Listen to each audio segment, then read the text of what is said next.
Chapter 5. Back on this side of the door. Because the game of hide and seek was still going on, it took Edmund and Lucy some time to find the others. But when at last they were all together, which happened in the long room where the suit of armor was, Lucy burst out. "Peter, Susan, it's all true. Edmund has seen it too. There is a country where you can get to through the wardrobe. Edmund and I both got in, and we met one another in there in the wood. Go on, Edmund, tell them all about it." "What's all this about, Ed?" said Peter. And now we come to one of the nastiest things in this whole story. Up to that moment, Edmund had been feeling sick and sulky and annoyed with Lucy for being right, but he had made up his mind what to do. When Peter suddenly asked him the question, he decided all at once to do the meanest and most spiteful thing he could think of. He decided to let Lucy down. "Tell us, Ed," said Susan. And Edmund gave a very superior look, as if he were far older than Lucy. There was really only a year's difference. And then a little snigger and say, "Oh yes, Lucy and I have been playing," pretending that all her story about a country in the wardrobe is true, just for fun, of course. There's nothing really there. Poor Lucy gave Edmund one look and rushed out of the room. Edmund, who was becoming a nastier person every minute, thought that he had scored a great success and went on at once to say, "Well, there she goes again. What's the matter with her? That's the worst of young kids. They're always—" "Look here," said Peter, turning on him savagely. "Shut up. You've been perfectly beastly to Lou ever since she started this nonsense about the wardrobe, and now you go on playing games with her about it and setting her off again. I believe you did it simply out of spite." "But it's all nonsense," said Edmund, very taken aback. "Of course it's all nonsense," said Peter. "That's just the point. Lou was perfectly all right when we left home. But since we've been down here, she seems to either be going queer in the head or else turning into the most frightful liar. But whatever it is, what good do you think you'll do by jeering and nagging at her one day and encouraging her the next?" I thought, said Edmund, but he couldn't think of anything to say. You didn't think anything at all," said Peter. "It's just spite. You've always liked being beastly to anyone smaller than yourself. We've seen that at school before now." "Do stop it," said Lucy. It won't make things any better having a row between you two. Now let's go and find Lucy." It was not surprising that when they found Lucy a good deal later, everyone could see that she had been crying. Nothing they could say to her made any difference. She stuck to her story and said, "I don't care what you think. I don't care what you say. You can tell Professor, or you can write to Mother, or you can do anything you like.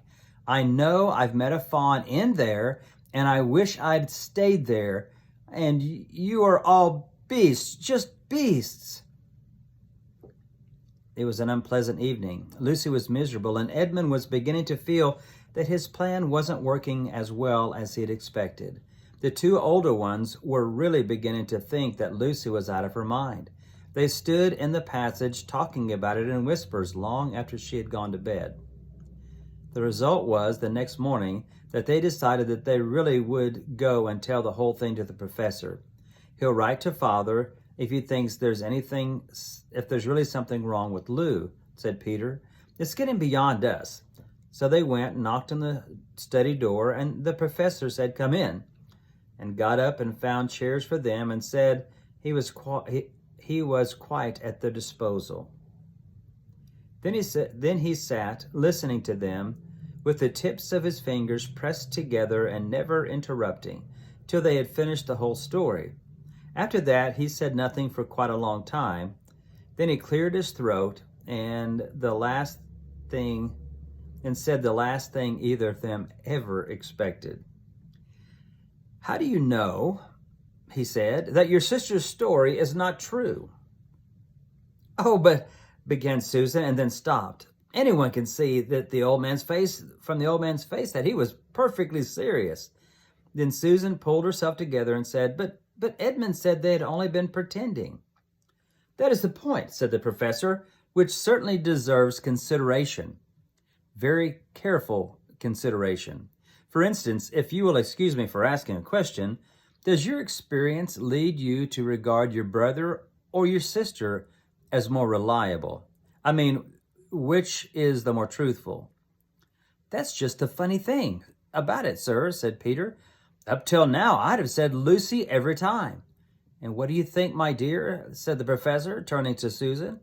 Well, said Susan, in general, I'd say the same as Peter. But this couldn't be true. All this about the wood and the fawn? That is more than I know, said the professor, and a charge of lying against someone whom you have always found truthful is a very serious thing indeed. We were afraid it mightn't even be lying, said Susan. We thought there might be something wrong with Lucy. Madness, you mean? Said the professor quite coolly. Oh, you can make your minds up easily about that. One only has to look at her and talk to her, and you see that she's not mad. But then, said Susan, stopped. She had never dreamed that a grown-up would talk like the professor and didn't know what to think. Logic, said the professor half to himself. Why don't they teach logic in these schools? There are only three possibilities. Either your sister is telling lies, or she is mad, or she is telling the truth. You know she doesn't tell lies, and it's obvious that she's not mad for the moment then, and unless any further evidence turns up, we must assume that she is telling the truth.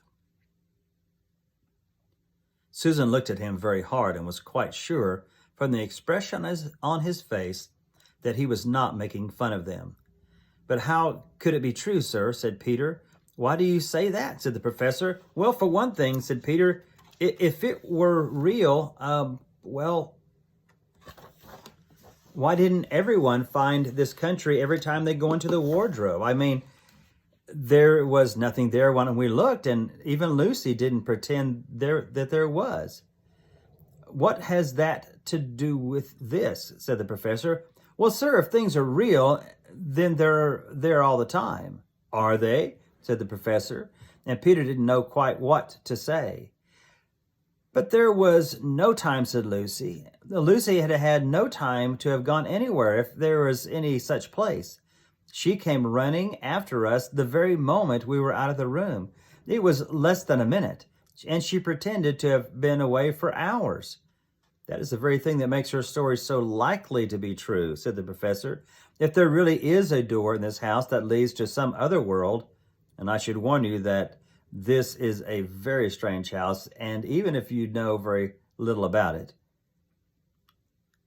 If I say she had gone into another world, I should not be at all surprised to find that the other world had a separate time of its own, so that however long you stay there, it would never take up any of our time. On the other hand, I don't think many girls of her age would invent that idea themselves. If she had been pretending, then she would have hidden for a reasonable amount of time before coming out and telling the story. But do you really mean, sir, said Peter, that there could be other worlds all over the place, just around the corner like that? Nothing is more probable, said the professor, taking off his spectacles and beginning to polish them. While he muttered to himself, I wondered what they do teach in these schools. But what are we to do, said Lucy. She felt that the conversation was beginning to get off the point. My dear lady, said the professor, suddenly looking with a very sharp expression at both of them, there is one plan which no one yet suggests, which is well worth trying. What's that? Well, we might all try minding our own business, he said, and that was the end of the conversation. After this, things were a good deal better for Lucy. Peter saw to it that Edmund stopped jeering at her, and neither she nor anyone else felt inclined to talk about the wardrobe at all. It had become a rather alarming subject, and so for a time it looked as if all the adventures were coming to an end, but that was not to be. This house of the professors, which even he knew so little about, was so old and famous that people from all over England used to come and ask permission to see over it. It was the sort of house that is mentioned in guidebooks and even in histories, and well it might be, for all manner of stories were told about it, some of them even stranger than the one I'm telling you now. And when parties and sightseers arrived and asked to see the house, the professor always gave them permission, and Mrs. Macready, the housekeeper, showed them around, telling them about the pictures and the armor and the rare books in the library. Mrs. Macready was not fond of children and did not like to be interrupted when she was telling visitors all things that she knew.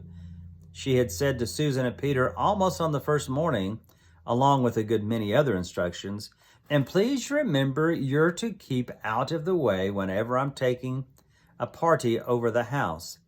Just as if any of us would want to waste half the morning trailing around with a crowd of strange grown-ups, said Edmund, and the other three thought the same. That was how the adventures began for the second time. A few mornings later, Peter and Edmund were looking at the suit of armor and wondering if they could take it to bits when the two girls came rushing into the room and said, "Look out! Here comes the Macready and a whole gang with her." "Sharp's the word," said Peter, and all four made off through the door at the far end of the room.